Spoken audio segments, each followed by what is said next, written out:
স্বাভাবিকভাবে একজনকে জিজ্ঞেস করে থাকি যে তোমার কি এক্সট্রা কোনো কলম আছে কিনা, অর্থাৎ আমরা যখন কারো কাছ থেকে কলম চাইতে চাই তখন আমরা কিন্তু বলি যে তোমার কি কোনো এক্সট্রা কলম আছে কিনা, তখন আমরা এটাকে ইংরেজিতে কিভাবে বলবো?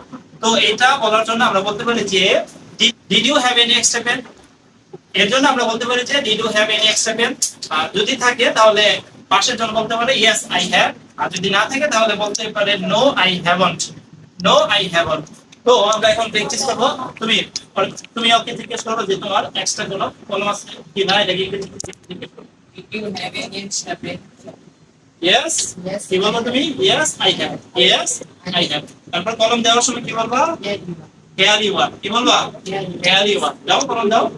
আর তুমি ওকে সিম্পলি একটা ধন্যবাদ জানাবা। কি জানাবা? Thanks. Thank you. কি বলবা? থ্যাংক ইউ বা থ্যাঙ্কস, একই কথা। ঠিক আছে, তুমি কি বলবা? Welcome. Did you have any extra pen? Yes, I have. Yeah.